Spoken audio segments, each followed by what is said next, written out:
Good afternoon. How are you doing today? I'm great. How are you? Absolutely fantastic. I'm so proud of the way that you are taking the energy from the universe. You're allowing it to move through you by way of writing as well as creating music, because you know that those that are going to receive they're going to get positive energy and hopefully be inspired as well. Wow, I really appreciate those words. Thank you so much.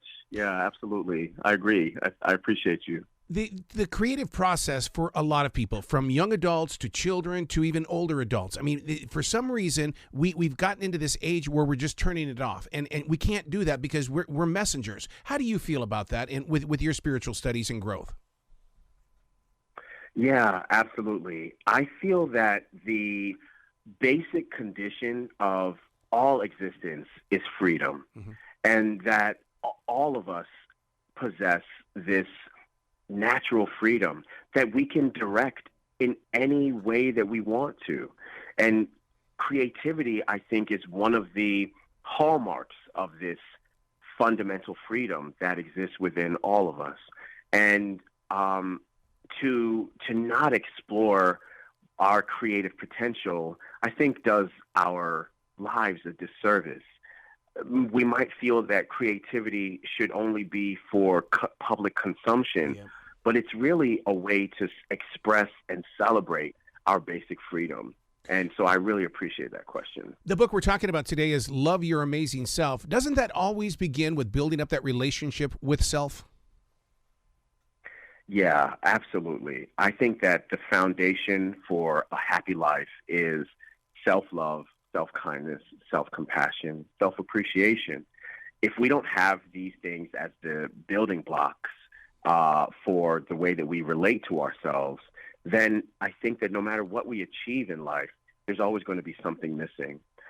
The same unconditional love and forbearance that we show our friends and our family members and even our pets, I think we could all use some more education and some more inspiration to show ourselves that same love and care and forbearance. And so I think developing a friendship relationship with yourself is so key to having a happy life. And that's really why I wrote the book. One of my daily disciplines is that I make sure that I defrag in my journal. And what that is that I ask myself questions, and that self has to answer those questions. And so I get to, I get to know that person even more each day. I think that that's a wonderful practice. I have a somewhat similar prompt that I ask people of all ages to do. It's a bit of a thought exercise, but it also includes mindfulness. Mm-hmm. It's just to take a moment and check in with how you're doing in this moment, how you're doing mentally, how you're doing physically, how you're doing emotionally, and just notice how you feel.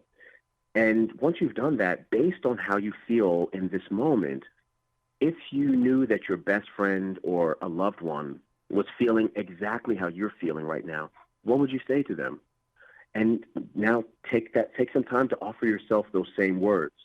And this is a really simple exercise to find an effective way of relating and speaking to ourselves, to just using the awareness of mindfulness to know how we feel, and then bringing the words of care and comfort and compassion that we know how to use outwardly, and to use those words inwardly. You bring up a really good point, learning how to talk better to ourselves. And because how many times have we been with young children or even adults, and we say things like, oh, I'm such a jerk. You know what? The inner core of your body is saying, I guess I am then. You just called it. You called me out. Absolutely. My friend Tara Brock has this wonderful saying. She says, our issues are in our tissues. And we get that, but where do those issues come from? They come from the beliefs that we have. And so when if we proclaim our unworthiness, our bodies absorb that, and it becomes a part of our psychophysical makeup. But if we provide ourselves with antidotes to those thoughts through kind and loving speech towards ourselves, then we are building a bank of resources that that can really come to our aid when life inevitably gets tough. One of my favorite quotes from you is, if our children learn how to regard themselves, the world becomes a better place. That's a beautiful thought. Yeah, yeah. Thank you. I think that practicing self-compassion, practicing self-love, encouraging young people to regard themselves as enough, to know that they are enough. I think, when we do that, we are really blessing the world with kids and young people and future adults who will be more healed, more resilient, less damaged. We know what it looks like when people wreak the havoc of their inner world on the outer world. And we see that with irresponsible leaders, irresponsible teachers, harmful parents, etc. And these are all people who just haven't been able to take care of themselves inwardly. So if we can give the gift of reminding kids to be kind to themselves from the outset, we're going to see a world that leans more towards healing itself than destroying itself. My meditation is nidra, and one of the things that I share with people is that there's a difference between prayer and meditation, but you also have to understand both of them are journeys. This is not going to be over with in 1 to 2 weeks. I love the way that you continue your journey forward as well, and you're not afraid to open people's hearts as well as clear their eyes. I appreciate those kind words, and I appreciate the truth of your statement that this is a lifelong path. This is a journey. Indeed, when we are stepping out on the journey to self-acceptance, we are navigating terrain that has been built over thousands of years. Mm-hmm. It's not that we are simply trying to undo the negative self-talk that's happened in this lifetime, or the negative or the traumas that we've experienced in this lifetime, but we're also carrying the genetic memory of our ancestors in our bodies. We are also carrying the collective subconscious within our bodies and within our minds, and we're carrying the lineage of our evolutionary trajectory within ourselves as well. So in order to understand the grandiosity and the scope of what we're doing by reversing course, we should see that it's a lifelong journey, and it's not something that is going to happen overnight. But what a worthwhile journey to be on. And for me, this book is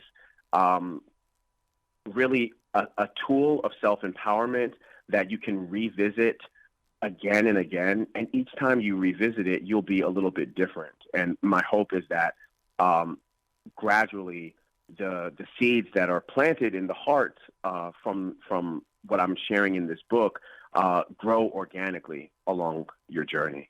You talk about carrying things forward. Your music, when I listen to it, when I allow it to flow freely through my body, it reminds me so much of what they've called frequency music. But at the same time, it's also head music. It puts you in the right place, and it allows you to find that comfort and peace. Thank you so much. Yeah, I'm as a hip hop artist and as a teacher and as an author, I really am interested in having a central message that can be expressed in a myriad of ways. And my central message is that you are enough.